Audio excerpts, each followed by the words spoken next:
नमस्कार.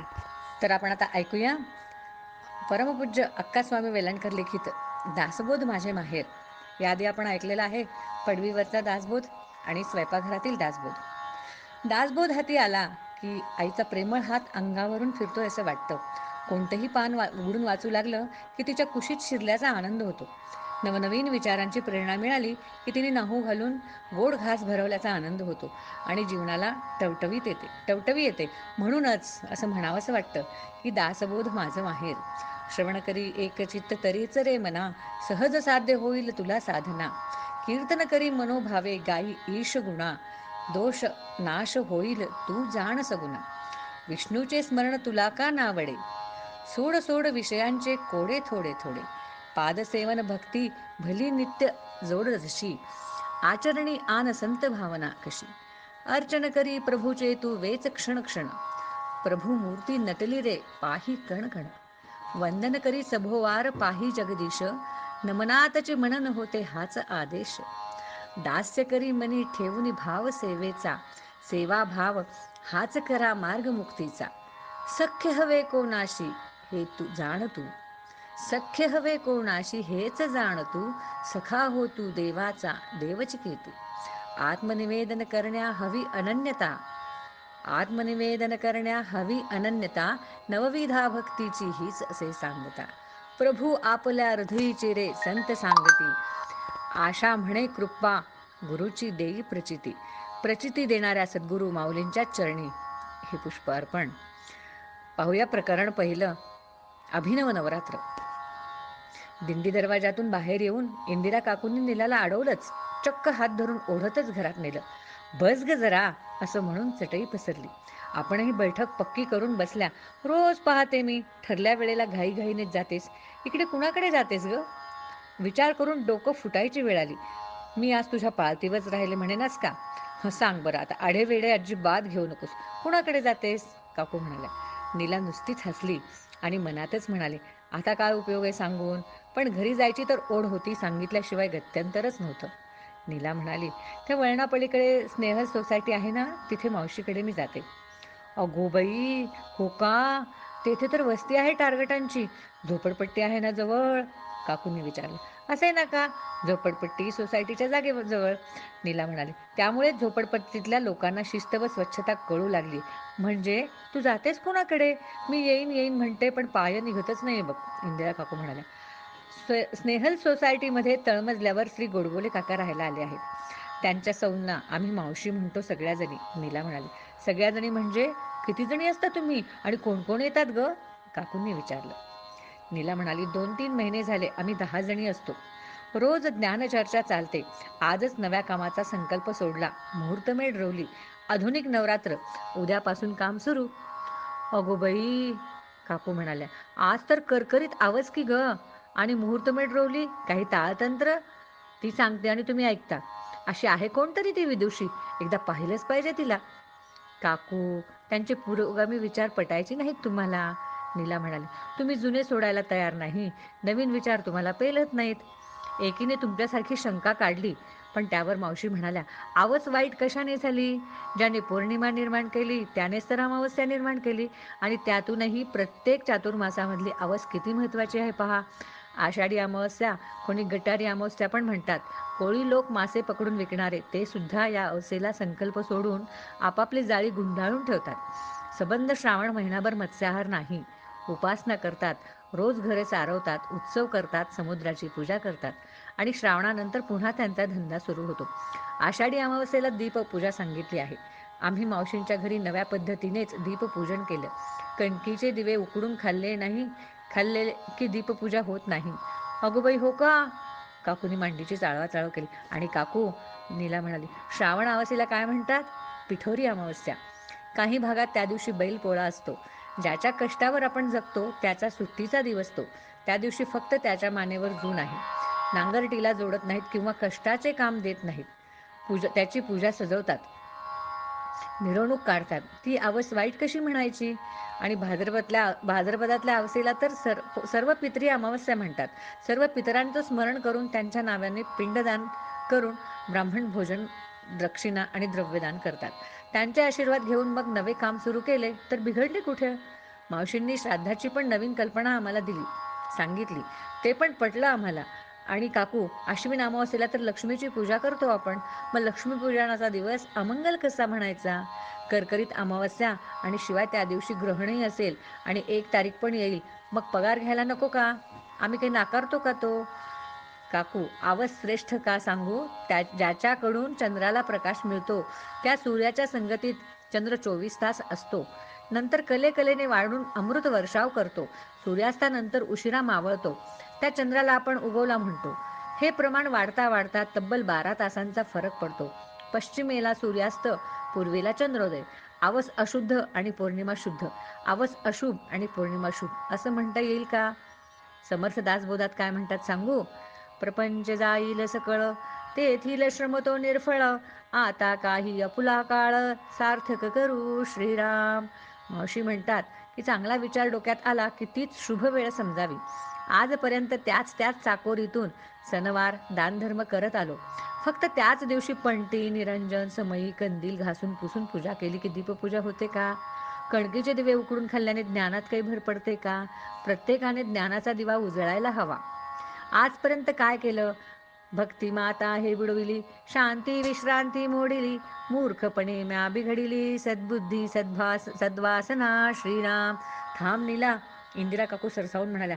तुझ्या मावशीला विचार, भक्ती माता बुडवली कशावरून? माझंच पाहना, दर एकादशीला रामाला जातेच की नाही? जरा लवकर पण उशिरा का होईना फराळाचा आधी जातेच ना. परवाच्या एकादशीला 2 वाजले तरी भर उन्हात जाऊन गाभाऱ्याचे दार बंद होतं तरी झरोक्यातून देवदर्शन घेऊन आलेच ना, आणि मगच फराळ केला. विचार, तिला ही भक्ती नाहीये का? नीला म्हणाली, काकू, देवळात देह नेला, मुठभर तांदूळ ठेवले, रामाच्या दिशेने झरोक्यातून पान फुल फेकले म्हणजे भक्ती केली म्हणतात का? तुम्ही मावशीच्याच तोंडून भक्तीची व्याख्या ऐका. शुद्ध भक्ती कशी करावी हे त्या छान उदाहरण देऊन सांगतील. कोणी कोणतीच शंका विचारली तरी त्या शांतपणे न रागवता शंका निरसन करतात. दासबोधाचा आधार देऊन पटवून देत असतील. काकूंनी विचार, पण मी म्हणते ती सधवा आहे की विधवा? नुसत्या कुंकुवावर जाऊ नकोस, घटस्फोटीत सुद्धा कुंकू लावते आणि विधवा सुद्धा हल्ली कुंकू पुसत नाहीत. नीला म्हणाली, काकू, ज्ञानाचा आणि कुंकुवाचा काय संबंध आहे? नसती उठाठव करण्यापेक्षा ज्ञानार्जनात वेळ घालवणं चांगलं नाहीये का? मग मी सांगितलं की नाही, गोडबोल्यांच्या सौ नावात काय मोठंसं? त्यांची गरज काय? आडनावाप्रमाणे त्या गोड बोलतात. नवीनच ओळख झाली तरी मावशीसारखे प्रेमाने वागतात. म्हणून आम्ही सगळ्या त्यांना मावशीच म्हणतो. काय ग? नीलाला थांबवून मध्येच काकू म्हणाल्या, झोपडपट्टीत सुधारणा म्हणालीस ते काय? त्या झोपडीतल्या बायकांना पण घरात घेते की काय? शांतम पापम शांतम पापम. गालाला तिंडा हात लावून काकूने नाराजी दाखवली. कोपरापासून हात जोडले. ती नीला म्हणाली, काकू, त्यात कसलंय पाप? ती पण माणसंच आहेत की नाही? मावशीच्या बंगल्यासमोर 10च झोपड्या आहेत. पुरुष सगळे कुठेतरी जातात सकाळीच, उन्हातानात कष्टाचं काम करतात, श्रम घालवण्यासाठी दारूच्या अधीन होतात. मावशींनी त्यांच्याशी सुद्धा गोडबोलांमार्फत ओळख करून घेतली, दारूचं परिणाम समजावून सांगितले, थोडी बंधनं घातली. अवास्तव पिऊन रस्त्यात पडण्यापेक्षा बाटली घरात आणून भोजनोत्तर घ्या आणि मग स्वस्थ निजा असं सांगितलं. म्हणजे जगात तमाशा होणार नाही, क्रोधावर ताबा येईल आणि 4 बाटल्यांचा खर्च 1 बाटलीवर भागेल असं सांगितल्यावर त्यातले 5-6 जण सुधारले हो. 1-2 धट्ट्या-कट्ट्या बायकांना मोलमजुरीची कामं पण मिळवून दिली, त्यांचे संसार उभे केले. एका ओल्या बाळंतिणीला प्रथम आपल्या घरची भांडी घासणं, कपडे धुणं ही कामं जरूर नव्हती तरी दिली. आता तिचे मूल मावशी सांभाळतात, ती बाहेर 2 वेळ कामाला जाते. एका गरजू कामसूबाईला शिवणकामाचा कोर्स पूर्ण करण्यास मावशींनी मदत केली. त्याची फी सुद्धा मावशींनी भरली. कापड पुरवले. आता ती स्वतंत्ररित्या कपडे शिवून विकते. तिला आपलीच मशीन वापरायला दिली आहे मावशींनी. जाणत्या मुलांना शाळेची गोडी लागेल असं केलं. गोडबोले काका त्यांच्याकडून व्यायाम करून घेतात. नदीच्या पुराने गाव उद्ध्वस्त झाले म्हणून निराधार झालेली ही माणसं, त्यांना केवढा मोठा आधार वाटतो गोडबोले काकूंचा आणि काकांचा. काकू म्हणाल्या, अगं, पण आपण ब्राह्मण ना. ती माणसं कोणत्या जातीची, कोणत्या पाथीची? चोर, दरोडेखोर, शिवाय दारुडे, त्यांच्याशी संगत. आणि तुम्ही तिचं ऐकता आणि म्हणे अभिनव नवरात्र साजरं करणार. म्हणजे करणार तरी काय ग? नीला म्हणाली, हे पहा काकू, मला 100 प्रश्न विचारण्यापेक्षा असं करा, तुम्ही स्वतःच तेथे या, प्रत्यक्ष पहा आणि मग काय बोलायचं ते बोला. मला तरी एक पटतंय, जैसे मुखे ज्ञान बोले तैसेची सवे क्रिया चाले, दीक्षा देखुनी चकित झाले शुचिष्मंत श्रीराम. शुद्धाचरणी माणसं सुद्धा तेथे चकित होतात. तेथे गोरगरीब आकर्षित झाले, ही तर ईश्वरी कृपा, हीच खरी देवपूजा, असं दोघा पती पत्नींचं म्हणणं मला तरी पटलंय. काकू, आपलं अर्ध आयुष्य गेलं तरी आम्हाला घरात आमच्याच मुलामुलींना वळण लावता येत नाही. ते त्यांना साधलं बरं. आधी त्यांनी छोट्या मुलांना समजावून सुधारणा केली, मोठी माणसे आपोआप सुधारली. अगदी साधी गोष्ट, अजून आमची सुशिक्षित मुलं घरात शी काढायला लागू नये म्हणून रस्त्याच्या कडेला पाठवतो. पहाच, तुम्ही बघताय की नाही.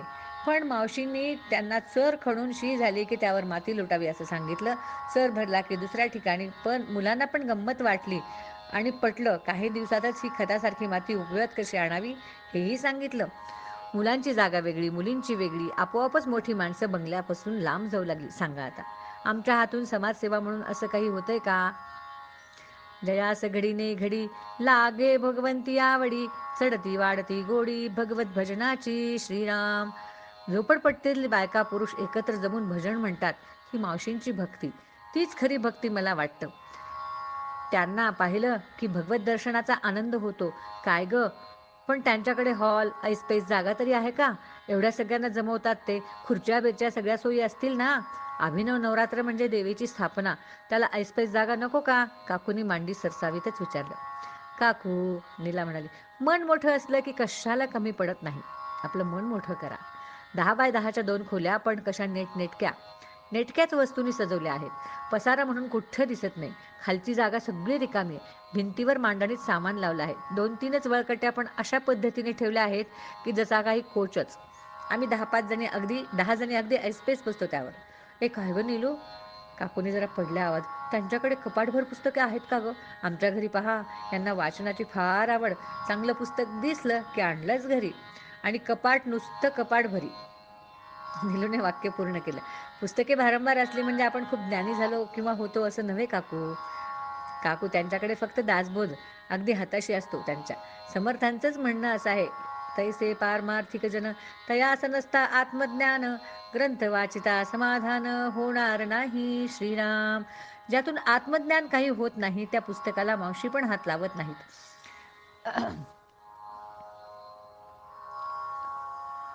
मावशी हात लावत नाहीत. आणि त्यांचा एकच निर्धार पक्का. त्या पुन्हा पुन्हा म्हणतात, जयास वाटे देव पहावा, तेणे सत्संग धरावा, सत्संगे विन देवादिदेवा, पाविजेत नाही श्रीराम. अगोबाई, हो का? हणवटीला हात लावूनच काकूंनी विचारलं. म्हणजे मी दर एकादशीला रामाला जाते, ते देवाला भेटणं नाहीये वाटतं. सत्संगाशिवाय भगवंताशिवाय भगवंतापर्यंत जाता येत नाही असं म्हणणारी मावशी जाळं टाकून तुम्हाला त्यात अडकवतीये, हे लक्षात नाही आलं का ग तुमच्या? स्वतःला संत म्हणायची हौस फिटतीये आणि तुम्ही भाळताय. गोड बोले म्हणे. नीला, पाहिलेच पाहिजे तिला एकदा. किती वाजता जाता ग तुम्ही? नीला उठत उठत म्हणाली, बरोबर 3ला जमतो आम्ही. कोणी आधी नाही, कोणी पुढे नाही. हास्यवदनाने स्वागत होतं. हातपाय धुवायला झाडापाशी सोय केलेली असते. अनायसे झाडाला पाणी मुरवलं जातं, ही त्यांची दूरदृष्टी. पाय पुसून स्थानापन्न झालो की दासबोध उघडतात. सहज दिसेल त्या ओवीवर निरूपण करतात. चर्चा होती, प्रश्नोत्तरे होतात. कोणाची निंदा नाही, कोणाची स्तुती नाही. चर्चेतून योग्य ती उत्तरे शोधून आम्ही वहीत लिहून ठेवतो. ठीक 5 वाजता शेवटची प्रार्थना होते. हसत मुखाने निरोप देतात. फाटकापर्यंत आम्हाला पोचवायला येतात. इतकं बोलून नीलू उठली म्हणून काकूंना उठावं लागलं. दारापर्यंत येत त्याने विचारलेच, मग मी येऊ का ग उद्या? मीही अशी तोंडणार. आवडलं नाही काही तर मी अशी अडवणार, काही विचारणार, खरपूर समाचार पण घेणार. हो ग, पण काय ग, तिचा नवरा घरात नसतो का? त्यांना आवडतो का हा गोंधळ? काकू, नीला म्हणाली, गोंधळच, पण आम्ही विचारांचा गोंधळ घालण्यासाठी तेथे जमतो. काका बाहेर हवेत खुर्ची घालून बसलेले असतात. महत्वाचा काही भाग असला ते उठून दारापर्यंत येतात, चर्चेत सामील होतात. दोघे अगदी एक विचाराने वागतात, जसे काही कृष्ण आणि रुक्मिणीच. निघते मी आता काकू. काकूने तिला कुंकू लावलं. दिंडी दरवाजापर्यंत आल्या. मला हाक मार हो उद्या जाताना, त्या म्हणाल्या. नीलाने स्पष्ट सांगितले, ते जमणार नाही. तुम्ही दाराशी तयार राहा, दोघी बरोबर जाऊ. मी हाक मारण्यासाठी घरात येणार नाही. वेळ चुकता उपयोगाची नाही. नीलाने मागे वळून न पाहता पुन्हा झपाझप चालायला सुरुवात केली, मनाशी काहीतरी पुटपुटत. काकूने दिंडी दरवाजा लावला. जय जय रघुवीर सम